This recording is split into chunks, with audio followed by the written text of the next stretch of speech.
دیکھیں یہ میں نہیں کہہ رہا کہ ہر چیز حرام کر دی ہے ہم نے. صحیح.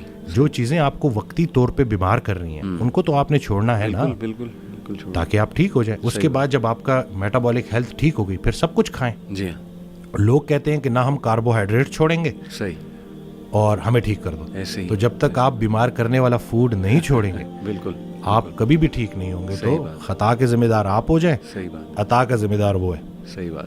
ایکسرسائز پہ آپ کیا ریکمینڈ کرتے ہیں؟ کتنے دن ایکسرسائز کرنی چاہیے اور کتنی ہونی چاہیے اور ٹائم کتنا ہونا چاہیے اس کا؟ اچھا, اب ہم نے واک بہت کر لی, ہم نے رننگ بہت کر لی. صحیح. اچھی ایکسرسائز ہے, کارڈیو ریسپیریٹری فٹنس کے لیے بہت اچھی ہے. ٹھیک ہے.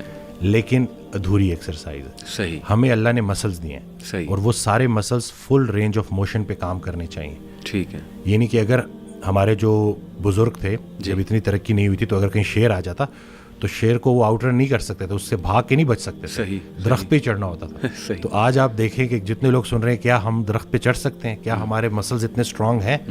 تو ہم نے فل رینج آف موشن پہ مسلز کو ٹرین کرنا ہے. صحیح. اور یہی جو شوگر ہوتی ہے نا 80% گلوکوز مسلز کو چاہیے ہوتی ہے. صحیح. تو وقت کے ساتھ مسل لاس ہو رہا ہوتا ہے, اس لیے پھر ڈائبٹیز بھی ہو جاتی ہے. صحیح. صحیح. تو پوری ایکسرسائز. اور اب ہم نے صرف باڈی کو لے کے ایکسرسائز کے فائدے نہیں بتانے.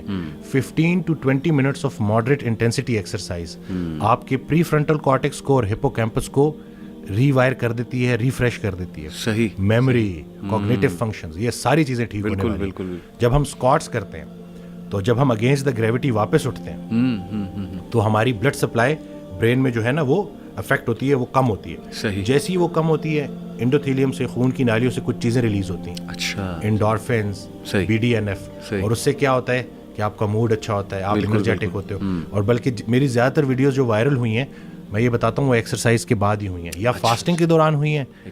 تو اس میں یہی ہے کہ آپ کی جو مینٹل کلیئرٹی ہے نا, کیونکہ آج کل مسئلہ ہی برین فاگ کا ہے. بالکل صحیح. لوگ آفس میں کام کر رہے ہیں. میں آپ کو کہہ رہا ہوں کہ آپ کو آدھا گھنٹہ اگر آپ نے نکال لیا نا, صرف ہارڈ ورک نہیں کرنا, اسمارٹ ورک کرنا ہے. بالکل. آپ نے فل رینج پہ ٹرین کر دیا, آپ دیکھیں گے کہ آپ ورک فرنٹ پہ بھی شاندار ہو جائیں گے انشاءاللہ. زبردست. آپ نے اپنے کیریئر میں ویسے ڈاکٹر صاحب کوئی بہت ہی عجیب کیس دیکھا ہے کہ میریکولسلی وہ ٹھیک ہو گیا, یا آپ نے دیکھا کہ بہت ہی اسے کوئی کرٹیکل النس تھی یا بہت کوئی سیریس ایشو تھا, چلیں let's put it that way, لیکن اس نے اپنے آپ کو نکالا اس سے تاکہ آڈینس بھی تھوڑی موٹیویشن پکڑے؟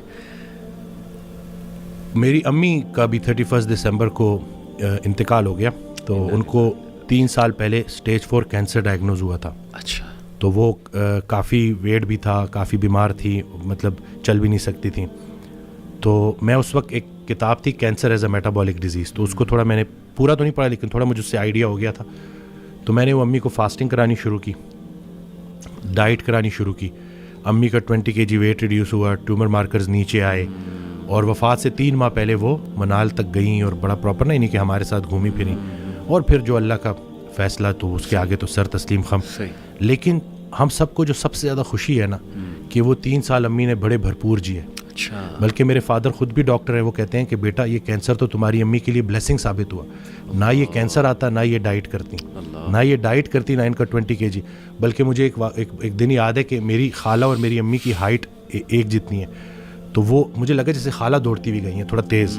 تو پھر جب میں نے امی کو دیکھا تو, لیکن پھر خیر لاسٹ 10 days میں امی کے ساتھ ہی تھا, اور تھوڑا میں امی کو بھی کیونکہ ایک ایسے انسان کا پتہ چلنا چاہیے, کیونکہ درویش عورت تھیں, سب کا خیال رکھنا اور کچھ مطلب بہت پازیٹیو, ہر وقت چہرے پہ اسمائل.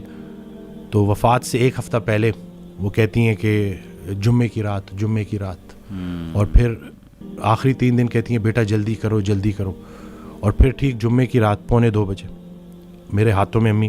اور اس کے بعد جب ہم ان کو دفناتے ہیں تو تدفین ہوتی ہے, تو ہمیں پتہ بھی نہیں, اور ایک شخص آتا ہے اور وہ کہتا ہے کہ یہ ہمارا مدرسہ تھا, اس عورت نے ہمارے بچوں کی بڑی خدمت کی. تو وہ جو تھا بڑا, کیونکہ دیکھیں عمل وہی ہے نا جو کسی کے کام آ جائے. تو میرے لیے بس میری امی کا یہ بڑا, اللہ تعالیٰ انہیں جنت الفردوس میں اعلیٰ مقام دے, آپ سب کو صبر جمیل عطا کرے. تو ماشاءاللہ اس کے علاوہ کوئی پیشنٹ جس نے آپ کی باتوں سے موٹیویشن لے کے اور ایکسرسائز اور ڈائٹ کے تھرو, میرلی ان چیزوں کے تھرو 173 kg سے 90 kg پہ آئے ہیں. اچھا. ان کی سٹوری یہ ہے کہ وہ میدا کٹوانے والے تھے, اور وہاں سے پتہ نہیں کوئی ویڈیو میں نے بنائی تھی تو اس سے ان کو موٹیویشن ملی, تو پھر انہوں نے جوائن کیا. اب وہ 173 kg سے تقریباً 93 kg پہ آ گئے ہیں اور بہت سارے لوگوں کے لیے انسپریشن بن چکے ہیں. ان کی ہم نے وہ بیفور آفٹر بھی لگائی. اور یہ پکچرز ہم ٹھیک ہے چلیں, ایک تو ہماری آن لائن ٹریننگ اس میں ہم چارج کرتے ہیں, لیکن مین مقصد ہماری یہ ویڈیوز لگانے کا ہے کہ لوگ دیکھیں کہ بھائی ابھی کچھ بھی نہیں بگڑا, جو اچھے وقت کا انتظار کر رہا ہے اس پہ اچھا وقت ضرور آئے گا. بالکل ٹھیک. اور ہاں حال کو نہیں دیکھنا, خیال کو دیکھنا ہے. صحیح بات. اللہ کی رحمت سے پر امید رہنا ہے اور بس اپنی چال ٹھیک کرنی ہے انشاءاللہ. تو باقی بہت سارے کیسز ہیں اسی طرح سے.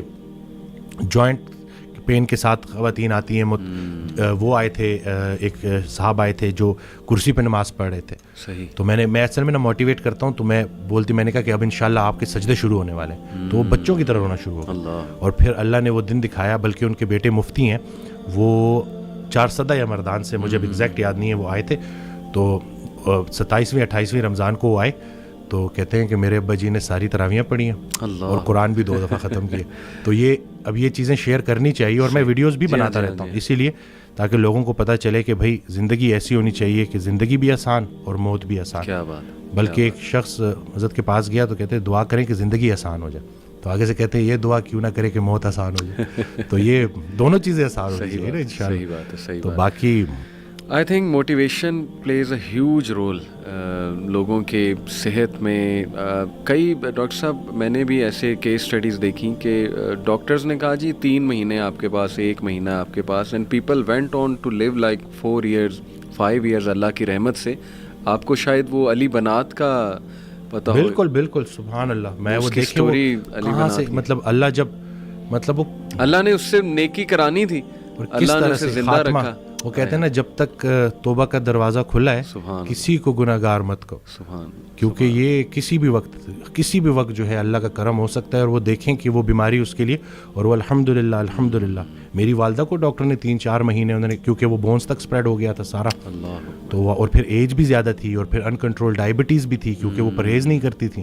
لیکن وہاں سے الحمدللہ 3 years انہوں نے گزارے اور آسانی سے گزارے الحمدللہ. جس کو اللہ زندہ رکھنا چاہے اللہ تعالیٰ کے ہاتھ میں سب کچھ. لوگ نا آئی تھنک ڈاکٹر صاحب کنکلوژنس کو جمپ کر جاتے ہیں بہت جلدی کہ ہائے مجھے یہ ہو گیا, اب یہ ہو جائے گا. پھر اوور تھنکنگ, فیوچر آپ نے دیکھا ہی نہیں, آپ کو پتہ ہی نہیں آپ نے کل زندہ رہنا ہے کہ نہیں رہنا ہے. اتنی فکر اگر ہم نے آخرت کی ہوتی, اللہ تعالیٰ کو فیس کرنے کی ہوتی, تو زندگی پتہ نہیں اس کا رزلٹ ہی کچھ اور ہوتا. تو آئی تھنک کنکلوژنس کو ریچ نہیں کرنا چاہیے. It's too early to reach to conclusion. Doctor بھائی کوئی خدا تو نہیں ہے نا. ڈاکٹر نے اگر آپ کو ایک بات کہہ دی ہے تو ٹھیک ہے, اس نے اپنے نالج کے مطابق کہہ دی ہے, لیکن اصل میں شفا دینے والی ذات اللہ ہے, چلانے والی ذات اللہ تعالیٰ ہے. کئی لوگ ہیں ڈاکٹرز کہتے ہیں جی آپ کو تو ہو ہی نہیں سکتا, لیکن یہ کہ بہت سی چیزیں انہیں ہو جاتی ہیں موٹیویشن کے through. But main thing is کہ کنٹرولنگ دی انگزائٹی. بالکل, کہ آپ نے نا بس راضی رہنا ہے اور اپنے آپ کو بزی رکھنا ہے اور پازیٹیو لوگوں میں بیٹھنا ہے. اچھا, دقت لوگوں کی طرف سے ہوتی ہے. اور اس دن میں ایک جملہ مجھے بڑا اچھا لگا کہ کسی کی فطرت جاننے کے بعد اس سے جھگڑا کرنا بھی اس پہ ساتھ ظلم کرنا ہے. جب آپ نے ایک بندے کو دیکھ لیا کہ وہ انگزائٹی سے گزر رہا ہے اور آپ بجائے اس کے کہ اس کو بولو کہ ڈرامے کر رہے ہو, اس کے ساتھ بیٹھو. وہ کسی نے اس دن حضرت سے پوچھا کہ کیا غیر مسلموں کو بھائی کہہ سکتے ہیں, تو جواب دیا کہ پہلے بھائی کو تو بھائی کہہ دو, پہلے بھائی کو تو بھائی کہہ دو جو تمہارے ساتھ ہے. صحیح. باقیوں کی تو چھوڑو نا, کیونکہ سارا پوچھا ہی ان کا جانا ہے پہلے. صحیح بات. صحیح. کہ آپ کے جو اپنے قریبی رشتہ دار ہیں, تو یہ رشتہ دار جو ارد گرد کے ہیں ان کا بڑا رول ہے. اگر ایک بندہ آئسولیٹ ہو گیا ہے تو طریقے سے اس کے ساتھ بیٹھیں اور اس کو وہی فی الحال سنائیں جو وہ سننا چاہتا ہے. پہلے اس سے تعلق بنا لیں, پھر آہستہ آہستہ. جیسے میرے پاس ایک بچہ آیا اس دن, وہ ڈرگز لیتا ہے, تو میں نے وہ پوری اس کی جو ہے جب پوری کاؤنسلنگ میں نا میں نے ایک دفعہ بھی جو ہے یہ چیز نہیں چھیڑی. صحیح. اور ان کی وہ مدر بار بار بول رہی کہ یہ ایسا ہے یہ ایسا ہے. تو خیر میں نے اس بچے کو باہر بھیجا اور میں نے ان کی میں نے کہا کہ میں نے ایک دفعہ اس بچے کو بولا, میں نے کہا آپ کیوں بار بار. صحیح بات. کہ میں نے کہا وہ اس سے نفرت نہ کریں, وہ آہستہ آہستہ چھوڑ دے گا, فٹنس کی طرف آئے گا, ایکسرسائز کی طرف آئے گا, ڈائٹ کی طرف آئے گا, نکل آئے گا. جی تو یہ بس یہی ہے نا کہ لوگ جو ارد گرد کے رشتہ دار ہیں وہ بھی بڑا کام خراب کرتے ہیں. Exactly. وہ سمجھتے نہیں ہیں اگلے کو, ایسے ہی اور بس دھتکار دیتے ہیں. پھر جو اگر آپ نے اپنے گھر سے ہی آپ کو سوشل سپورٹ ہی نہیں ملی اگر آپ کو, تو ظاہر ہے پھر بڑا. تھوڑا سا اگر آپ سے پوچھنا چاہوں اف یو آر کمفرٹیبل کہ وٹ کلکڈ فار یو, آپ نے کہا کہ آپ نے کافی عرصہ انگزائٹی فیس کی, وہ سنگل چیز یا وہ چلے نمبر آف تھنگس جو آپ کے لیے کلک کی, وہ کیا جسے میں اپنا بدترین دور سمجھ رہا تھا وہ بہترین دور کا آغاز تھا. اچھا. پہلے ہوا میں اکیلا, کیونکہ میں نے ایک ڈیسیجن لیا, سب نے چھوڑ دیا, ٹھیک ہو گیا. اتنی آئسولیشن تھی کہ, اور پہلے بالکل مجھے اللہ کی رحمت سے میں نا امید ہو گیا تھا, اور مجھے لٹرلی وہ سوسائڈل تھاٹس بھی آنا شروع ہو گئے. تو اسی دوران میں ایک ویڈیو سن رہا, تو اس میں وہ اللہ نے کسی نہ کسی کو بہانہ بنانا ہوتا ہے, وسیلہ بنانا ہوتا ہے. تو وہ قاسم علی شاہ صاحب کی نا میں سن رہا تو ایک ویڈیو, تو اس میں انہوں نے کہا کہ حضرت واصف علی واصف رحمۃ اللہ علیہ. تو میں نے ویسے ہی نا میں نے سرچ کیا, تو پہلی ویڈیو جو سامنے آئی وہ تھی غم. تو اب وہ میں نے کلک کی, کیونکہ اب وہ جیسے میں نے کلک کی تو اس میں الفاظ یہ تھے کہ غم میں غم دینے والے کو یاد رکھنا, یاد رکھنا تیرے رب سے سب سے قریبی رشتہ سجدے کا ہے, اور اس سے بھی قریبی رشتہ آنسوؤں کا ہے. آنکھ میں آنسو ہیں, سر سجدے میں ڈال, نام محمد آہوں میں, دیکھ یہ غم تجھے کیسے سرفراز کرتا ہے. یہ وہ موتی ہیں جو تجھے تیرے مقام سے آشنا کریں گے. غم سے گھبرانا نہیں ہے, غم کو ریڈ کرنا ہے. وہ حدیث شریف نہیں سنی کہ جس باپ نے 3 بیٹیوں کو پال پوس کے بڑا کیا اور رخصت کیا, یعنی کہ رخصتی کا غم برداشت کیا, جو 3 دفعہ, کیونکہ جتنی پیاری بیٹی ہوگی اتنا بڑا غم دے کے جائے گی, تو جو 3 دفعہ اس غم سے گزار دیا گیا, اگلا مقام اس کا رسول اللہ صلی اللہ علیہ وسلم کے ساتھ ہے. تو غم تو تجھے اللہ کے قریب کرنے آئے, یہ شارٹ کورس ہے. اب میرے لیے جو میری تنہائی تھی وہ میری سب سے بڑی سپورٹ اس لیے بن گئی کہ مجھے کوئی ڈسٹریکٹ کرنے والا نہیں تھا. پھر میں نے اور سنا, پھر میں نے اور لوگوں کو سنا, پھر میں نے اسی طرح سے یوتھ کلب, اسی طرح سے طٰہٰ ابن جلیل, سارا. اکثر جب وہ جو تھا, جو لاسٹ جو ہمارا ہوا تھا, تو اس میں نے انہی کی سنی باتیں انہی کو سنا رہا تھا. تو بس لیکن دیکھیں نا, کہیں سے بھی اگر, اور ان سے بھی جب پوچھتے تھے نا جیسے کہ آپ کے لیے ہم کیا کریں, تو انہوں نے کہا کہ میرا یہ پیغام لوگوں تک پہنچاؤ کہ یہ جو ہم عمل سے خالی ہو گئے ہیں نا, وہ علم جو عمل سے خالی رہ جائے اس کا بھی پوچھا جائے گا. صحیح بات. تو کرنے والے کام ہے, کر ڈالو. ہمارا سب سے بڑی خوش فہمی ہماری یہ ہے کہ ہمارے پاس ٹائم ہے. ہم انفارچونیٹلی آخری سانس کو موت سمجھتے ہیں. بچپن مر گیا, جوانی مر گئی. جوانی تو ہاتھوں سے ایسے نکل جاتی ہے جیسے مہندی کا رنگ, ٹھیک ہے. اور پھر جب آپ کو پتہ چلتا ہے تو آپ اس بڑھاپے میں ہو, اور اب آپ جب ماضی میں دیکھ رہے ہوتے ہو کہ کہیں میں اب کیا لے کے جا رہا ہوں اللہ کے پاس. تو یہی ہے کہ یہی وقت ہے.